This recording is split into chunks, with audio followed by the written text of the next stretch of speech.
Hello बच्चों, आज मैं आपको बता रहा हूं कक्षा 11 में कुछ महत्वपूर्ण कैसे प्राप्त करोगे जिसे हम कन्वर्जन कहते हैं। अक्सर एग्जाम में पूछे जाते हैं और मैं आपको बता दूं इसमें हमें करना कुछ नहीं होता, केवल रासायनिक समीकरण लिखनी होती है। आपके प्रश्न पत्र में लिखा भी रहता है कि केवल रासायनिक अभिक्रिया लिखिए। आज हम 15 महत्वपूर्ण कैसे प्राप्त करोगे अर्थात कन्वर्जन के बारे में बात करेंगे। कन्वर्ट मतलब होता है चेंज करना। अब यहां पर हम पहला शुरू करते हैं मेथेन से एथेन। ये हमारा ऑर्गेनिक केमिस्ट्री से लिया गया है, कार्बनिक रसायन से। अब मेथेन से एथेन कैसे बनाएंगे? मेथेन का फार्मूला होता है, पहला मैं आपको बता रहा हूं, CH4 मेथेन। अगर हम इस पर क्लोरीन की क्रिया करेंगे तो एक हाइड्रोजन यहां से क्लोरीन द्वारा प्रतिस्थापित हो जाएगा और HCl बाहर आ जाएगा और ये बन जाएगा CH3Cl, क्योंकि एक हाइड्रोजन हटा है तो एक क्लोरीन यहां पर आ जाएगा और इसका नाम हो जाएगा मेथिल क्लोराइड। क्या नाम हो जाएगा इसका? Methyl chloride.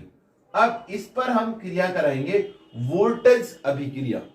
कौन सी अभिक्रिया कराएंगे? वोल्टेज अभिक्रिया। वोल्टेज अभिक्रिया में क्या होता है, जो एल्किल हैलाइड होते हैं जैसे मेथिल क्लोराइड है, इसे हम सोडियम धातु के साथ शुष्क ईथर की उपस्थिति में गर्म करेंगे। मेथिल क्लोराइड के 2 अणु ले लेंगे हम। कितने अणु लेंगे? 2। जब हम 2 अणु ले लेंगे, एक और मैं यहीं पे लिख देता हूं CH3Cl, आपको ध्यान रहेगा कि एक और CH3Cl साथ साथ लिया गया है। तो देखो, एक CH3 और एक CH3 मिलकर हो जाता है C2H6, जिसे हम एथेन कहते हैं। क्या हो जाता है? C2H6। और यहां पर सोडियम के भी 2 मॉलिक्यूल लिए जाते हैं और 2 Cl होंगे तो 2 NaCl बाहर निकल जाएगा, 2 NaCl। तो ये रिएक्शन हमारी वोल्टेज अभिक्रिया है।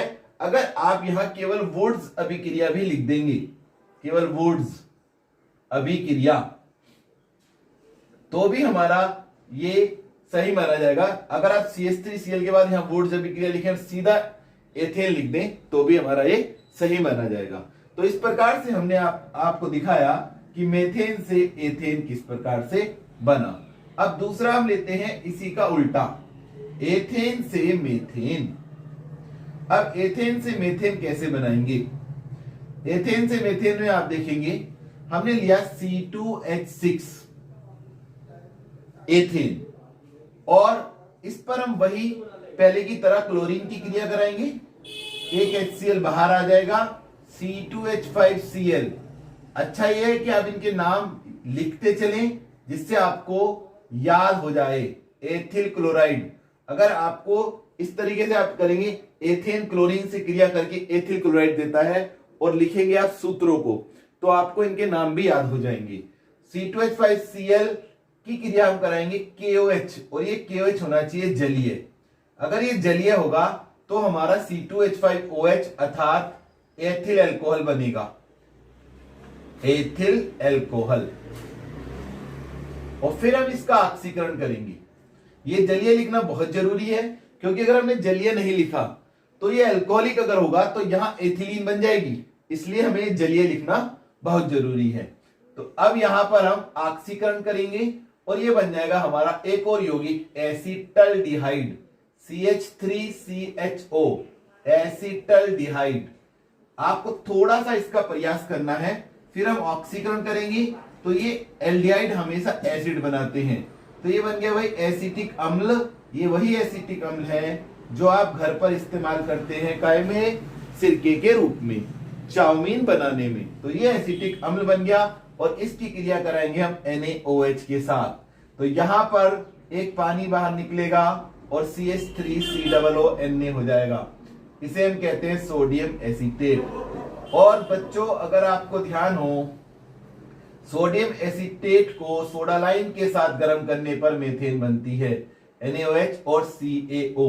ये सोडा और ये लाइन, NaOH और CaO। तो ये मेथेन बनाने की प्रयोगशाला विधि भी है, तो यहां पर मेथेन बन जाता है। तो ये आपका एथेन से प्राप्त हो गया मेथेन। तो यहां हमारा एथेन था, सबसे पहले हमने क्लोरीन से क्रिया कराई, एथिल क्लोराइड बना। एथिल क्लोराइड के बाद हमने जलीय KOH से क्रिया कराई, एथिल अल्कोहल बना। फिर उसका ऑक्सीकरण किया, एसिटल्डिहाइड बना। फिर ऑक्सीकरण किया, एसिटिक अम्ल बना। फिर NaOH की क्रिया कराई, सोडियम एसीटेट बना। और फिर उसे सोडा लाइम के साथ गर्म कर दिया तो हमें मेथेन बना। अब हम तीसरा कन्वर्जन देखते हैं। तीसरा हमारा है बेंजीन से टोलुईन। बेंजीन से टोलुईन।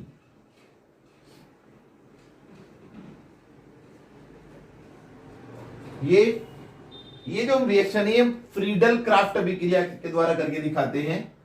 फ्रीडल क्राफ्ट में क्या करते हैं, हम बेंजीन की क्रिया मेथिल क्लोराइड के साथ करेंगे, AlCl3 निर्जल AlCl3 लेंगे। क्या लेंगे? निर्जल AlCl3। तो यहां पे एक हाइड्रोजन है, वो हाइड्रोजन इस क्लोरीन के साथ जाएगा और CH3 यहां आ जाएगा और यही बनेगा हमारा टोलुईन। आसान रिएक्शन है, प्लस HCl टोलुईन। बेंजीन बनाते हुए आप ध्यान रखेंगे षटकोण की तरह बनाया जाता है और सही प्रत्येक भुजा बराबर बनाएं, लंबी ऊंची नहीं बनाए तो अच्छा रहेगा, क्योंकि सभी कार्बन के बंध की दूरी बराबर होती है और प्रत्येक कोने पर एक कार्बन और एक हाइड्रोजन होता है और हाइड्रोजन को हमेशा रिप्लेस किया जाता है। तो यहां से हाइड्रोजन क्लोरीन के साथ जाएगा तो HCl बाहर आ गया, ये देखिए यहां दिखाया है HCl। अब यहां पर जब एक बंध H चला गया तो यहां एक खाली हो गया होगा, उस खाली की जगह जुड़ जाएगा CH3 और ये बन जाएगा टोलुईन। इस प्रकार से हमारे तीन क्या हो गए कन्वर्जन। अब हम चौथा कन्वर्जन लेते हैं। आपको इन्हें बार बार बोल बोलकर थोड़ा सा रिवाइज करना है। आप अगर इसे बोल बोलकर रिवाइज करेंगे तो आपको याद हो जाएंगी। और ध्यान रखिए ये ऑर्गेनिक केमिस्ट्री के क्या है, ये ऑर्गेनिक केमिस्ट्री के मूल रिएक्शंस है, फंडामेंटल्स है। अगर आपको ये याद हो जाएंगी तो अब आगे आपको 12वीं में भी बहुत फायदा होगा। अब हम चौथे नंबर पे चलते हैं, एथिलीन से फॉर्मेल्डिहाइड। एथिलीन से फॉर्मेल्डिहाइड।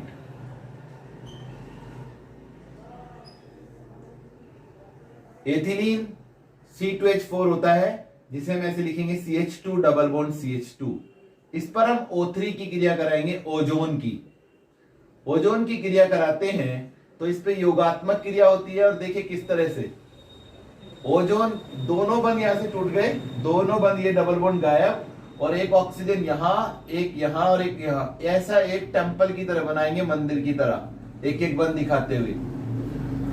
इसको हम कहते हैं एथिलीन ओजोनाइड।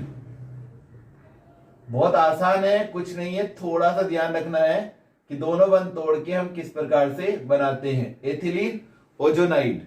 और अब इसका जल अपघटन करेंगे जिंक की उपस्थिति में। तो ये देखो ये CH2O और ये CH2O ये ऐसे टूट जाएंगे, ये यहां से और ये यहां से। तो एक CH2O अलग हो गया और एक CH2O अलग। ये CH2O को हम फॉर्मेल्डिहाइड कहते हैं। तो दो फॉर्मेल्डिहाइड बन जाएंगे, दो HCHO। CH2O को हम लिखेंगे HCHO, ये फॉर्मेल्डिहाइड और साथ में H2O2 क्या आ जाएगा, साथ में H2O2। पांचवा है कैल्शियम कार्बोनेट से कैल्शियम क्लोराइड। ये भी सिंगल रिएक्शन की है, CaCO3 कैल्शियम कार्बोनेट 2 HCl से क्रिया करेंगे तो बनेगा CaCl2 plus H2O plus CO2। Simple reaction और ये आराम से कैल्शियम क्लोराइड बन गया। तो ये हो गया हमारा कैल्शियम कार्बोनेट से कैल्शियम क्लोराइड। छठा हम देखते हैं जिप्सम से प्लास्टर ऑफ पेरिस। जिप्सम से प्लास्टर ऑफ पेरिस, ये वही प्लास्टर ऑफ पेरिस है बच्चों जो आपके घर में POP के रूप में लगा रहता है। अगर आप POP की फुल फॉर्म करेंगे POP प्लास्टर ऑफ पेरिस, और जिप्सम होता है CaSO4 इंटू 2H2O, ये सूत्र होता है GS जिप्सम का। इसके हम 2 मॉलिक्यूल लेंगे, कितने लेंगे, 2 मॉलिक्यूल लेंगे और ये पूरे 2 मॉलिक्यूल ले लिए हमने और यहां पर 120 से 130 डिग्री सेल्सियस पर गर्म करेंगे तो हमें ये प्राप्त होगा जिप्सम से प्लास्टर ऑफ पेरिस। और 3 पानी बाहर आ जाएंगे। इसे हम कहते हैं CH4 होल ट्वाइस H2O को प्लास्टर ऑफ पेरिस।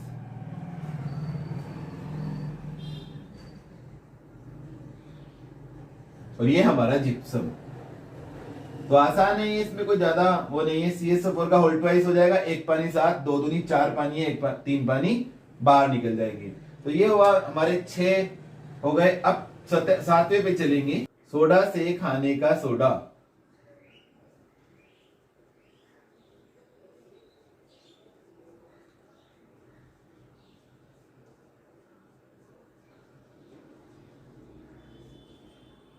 देखो धावन सोडा होता है Na2CO3, कपड़े धोने का सोडा होता है, धावन सोडा बोलते हैं। क्या बोलते हैं? धावन सोडा, Na2CO3। इसमें कार्बन डाइऑक्साइड प्रवाहित कर दो, इसके विलयन में विलयन बनेगा इसे पानी में घोल के, और CO2 प्रवाहित कर दो तो बन जाएगा खाने का सोडा, 2 NaHCO3। क्या बन गया? 2 NaHCO3। ये है खाने का सोडा, जिसे हम सोडियम बाइकार्बोनेट भी कहते हैं। Sodium bicarbonate. और दोस्तों अगर हम इससे उल्टा कराना चाहें, माने खाने के सोडे से धावन सोडा, तो इसी क्रिया को हमें उल्टा लिख देना है। कुछ नहीं करना है, बहुत आसान है ये। 2 NaHCO3 को अगर हम गर्म करते हैं तो इससे बन जाता है हमें Na2CO3 plus H2O plus CO2। तो ये हमारा हो गया कपड़े धोने का सोडा, जिसे हम सोडियम कार्बोनेट कहते हैं।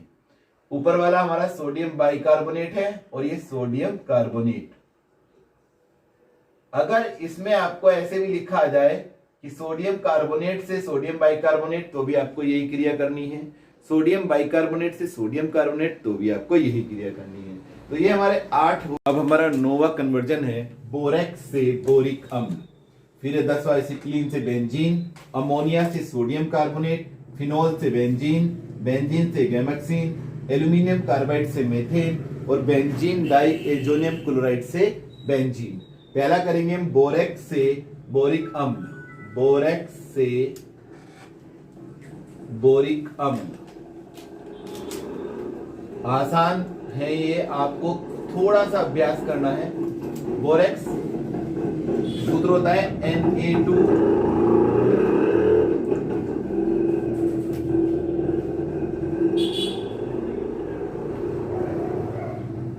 बोरेक्स का सूत्र होता है Na2B4O7। इसे हम सुहागा भी कहते हैं, जो घर पे प्रयोग किया जाता है पेट के दर्द में, सुहागा। तो ये Na2B4O7 को अम्लीय करेंगे H2SO4 डालकर, और इसका जलीय विलयन बनाएंगे 5 पानी के साथ। तो हम देखेंगे 4 बोरोन है, तो 4 H3BO3 बना देंगे, बोरिक अम्ल। ठीक है, ये हमारा बोरिक अम्ल हो गया। प्लस अब हमारे पास जितने भी, अब क्या बचा है हमारा Na2 और एक SO4, Na2SO4। आसान रिएक्शन है। इस 4 के हिसाब से हम बोरिक अम्ल बनाएंगे, 4 H3BO3। देखो जो भी कन्वर्जन है पहले हमें उनके सूत्र याद होने चाहिए, बोरेक्स और बोरिक अम्ल। तो बोरेक्स का सूत्र Na2B4O7 और बोरिक अम्ल का H3BO3। ठीक है, 10वां करेंगे एसिटिलीन से बेंजीन। ये आपकी बहुत ही परिचित रिएक्शन है और आपने इसे खूब अच्छी तरीके से कक्षा 10 में भी किया है। आसान है बहुत, कुछ नहीं करना है। 3 C2H2 लेंगे और बस एरो बनाएंगे उत्क्रमणीय और लिखेंगे रक्त तप्त। एक रक्त तप्त रेड हॉट ट्यूब होती है जिसमें से हम एसिटिलीन पास करते हैं। बस ये देखो देखो 3 दूनी 6, 3 दूनी 6, अर्थात बेंजीन बन गया C6H6। 3 की गुना करो, 3 C2H2 रक्त तप्त बेंजीन। 11वीं हमारा अमोनिया से सोडियम कार्बोनेट। ये हमें 3 रिएक्शन में करना पड़ेगा। अमोनिया से सोडियम कार्बोनेट, इसमें एक रिएक्शन हम याद कर चुके हैं पहले ही, देखेंगे आपको समझ में आ जाएगा। कैसे करेंगे हम?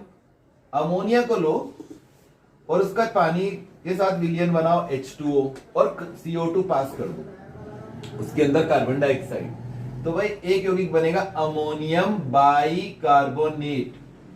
इस अमोनियम बाइकार्बोनेट को यहां लिखो और इसमें नमक मिला दो NaCl।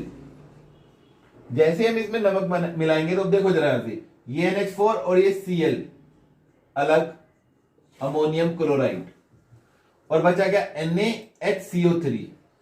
NaHCO3 याद आ रहा है आपको, सोडियम बाइकार्बोनेट, खाने का सोडा, और उससे में सोडियम कार्बोनेट बनाया ना, तो सीधा गर्म ही करना है भाई। दो NaHCO3 गर्म कर दो, Na2CO3 H2O प्लस CO2।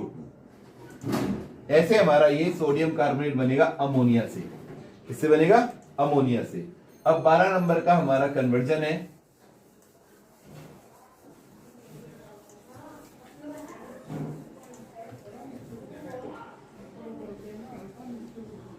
बारह में हमारा फिनोल से बेंजीन,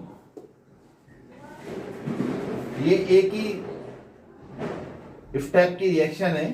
फिनोल से बेंजीन C6H5OH फिनोल है, और इसमें हम जिंक ले जाएंगे। जिंक की उपस्थिति में इसे आसवन करना है बस, अर्थात इसे हम जिंक के साथ आश्रित करेंगे, गर्म करेंगे इसके वाष्पों को।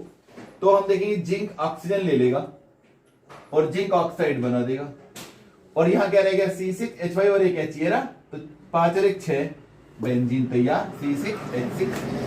आसान रिएक्शन, ऑक्सीजन जिंक को दे दो और C6H6 बचा रह जाता है। 13वां नंबर है बेंजीन से गैमेक्सीन। बेंजीन से गैमेक्सीन, ये वही गैमेक्सीन है जो जीवाणुनाशक होती है, घरों में कीटाणुओं को दूर करने के लिए प्रयोग की जाती है। इसे हम BHC या 666 भी कहते हैं। देखो कैसे करेंगे, बेंजीन हो गया, बेंजीन में ध्यान रखेंगे एक छोड़ के डबल बॉन्ड है, प्लस 3Cl2 लेंगे हम, और यहां प्रकाश लिखेंगे। प्रकाश लिखते ही हमें फिर बेंजीन की तरह बनाना है, और ध्यान रखना है एक बार कि इसके बीच में कुछ नहीं बनाना, ठीक है। जो मैंने नोट्स दिए थे आपको उसमें बीच में मिसप्रिंट था, तो उसे आप हटा लेंगे बीच में से। इसे बीच में कुछ नहीं बनाना, और हर एक कोने पर एक एक क्लोरीन जोड़ देंगे, हर एक कोने पर।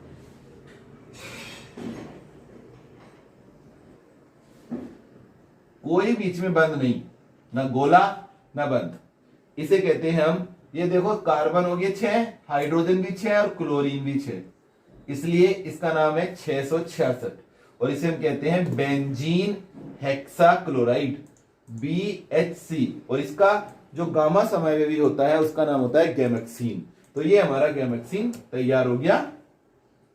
चौथा है एल्यूमिनियम कार्बाइड से मेथेन 14। एल्यूमिनियम 14 नंबर का हमारा, एल्यूमिनियम कार्बाइड से मेथेन, ये भी हमारी सिंगल स्टेप रिएक्शन है, और बहुत आती थी ये पहले, अब भी इंपॉर्टेंट रहती है। Al4C3, ये एल्यूमिनियम कार्बाइड, 12 पानी ले लेंगे। देखो मैं हम ऐसे भी याद कर सकते, 4 दिया 12 पानी, ये टेक्स्ट होते हैं, याद करने का कोई विशेष फार्मूला नहीं है। अब देखो 3 कार्बन है तो 3 मेथेन बना लो, और एल्यूमिनियम के हाइड्रोक्साइड निकलेंगे कितने, 4 OH का होल थ्राइस, क्योंकि Al पे 3 पॉजिटिव होते हैं तो OH 3 आएगा, तो OH होल थ्राइस। तो यहां पे देखो 3 CH4 और 4 Al का OH का होल थ्राइस, समीकरण संतुलित। तो ये बन गया हमारा मेथेन। अब आखिरी हमारा जो कन्वर्जन है 15 नंबर का, वो है बेंजीन डाइएजोनियम क्लोराइड। ये जो बेंजीन डाइएजोनियम क्लोराइड है, ये बहुत इंपॉर्टेंट अभिकर्मक है। आगे भी जब आप पढ़ेंगे अगले साल ऑर्गेनिक में, तो इसकी बहुत सारी क्रियाएं आएंगी। इसे हम एरोमेटिक यौगिक का मास्टर यौगिक भी कहते हैं। तो बेंजीन, वैसे तो देखो ऐसे लिखेंगे तो आसान है, C6H5N2Cl, बेंजीन डाइएजोनियम, N के बीच में जो बंद होता है सब एजोवन कहते हैं, और इसका नाम होता है 2 नाइट्रोजन होने के कारण डाइएजोनियम क्लोराइड। तो ये C6H5N2Cl, इसका केवल अपचयन करना है, और किसकी उपस्थिति में, हाइपोफास्फोरस अम्ल H3PO2। अब जरा यही देखो, C6H5 से हम N2Cl से हमें बेंजीन बनाना है, तो एक H दे दो इसे भाई, यहां से एक H ले लो, यहां दे दिया C6H6। अब एक H बच गया, इसको क्लोरीन दे दो भाई HCl और एक N2, बस हो गया बेंजीन। तो इस प्रकार से मैंने आपको ये 15 कन्वर्जन बताए हैं, महत्वपूर्ण कन्वर्जन है। कई विद्यालयों में देखा जाता है कि इनमें से कन्वर्जन दिए जाते हैं और कई एग्जाम में देखा जाता है। आप इन्हें अच्छी तरीके से याद कर लें, आपके एग्जाम के लिए भी अच्छा रहेगा और आपकी बेसिक के लिए भी। हमारे चैनल को अगर आपने अभी तक सब्सक्राइब नहीं किया है तो इसे सब्सक्राइब कर लें और जो आपके मित्रगण हैं उसे ये चैनल का लिंक भेज दें जिससे वह भी इसे याद कर सके। Thank you.